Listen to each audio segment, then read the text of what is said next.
one of the things that I love that you talked about was the process you call shameflammation.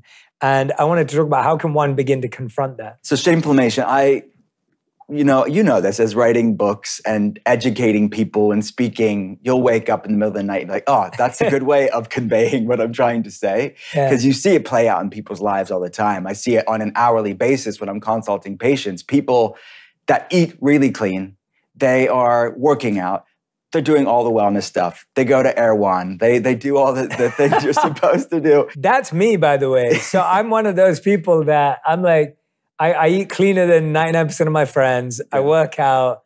I stay healthy. I don't drink alcohol. I don't smoke. Like, I have a very clean life.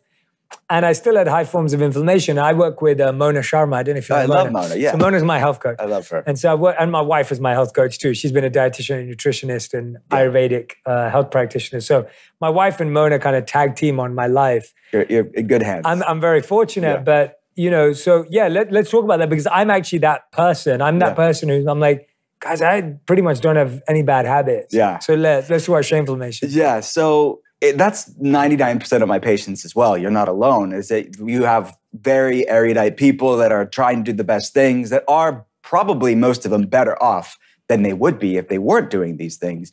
But there's these missing pieces. And what I explore with my patients and what I get to talk about in Gut Feelings is these missing physiological and psychological missing links to what is keeping you stuck at that plateau? What is keeping you back from leveling up how you want to feel? So shameflammation is this convergence of the mental, emotional, and the physical. And really the conversation that I get to have with patients and I also get to have in this book, in Gut Feelings, is the fact that mental health is not separate from physical health. Mental health is physical health. And our brain is a part of our body just as much as anything else is. And as I mentioned earlier, the implications of the vagus nerve, the gut-brain axis, and inflammation and its role in our health. But our thoughts and emotions, on one end of that coin, stress, shame, trauma, even intergenerational trauma, that esoteric, non-measurable stuff impacts the measurable, meaning it will spike inflammation levels. It'll impact how your vagus nerve works. It'll impact how your hormones are expressed. So we have to look at what I call for my patients shameflammation. And what is our relationship with food? What is our relationship with our body? What is our relationship with ourselves? And start shifting paradigms around how we live life. Because you could be doing amazing things for your health, eating good foods, working out.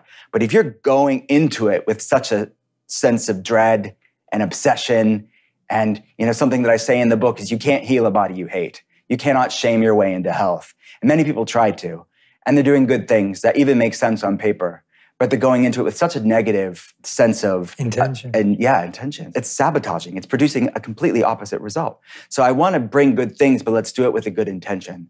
And that's what shameflammation, that concept is all about.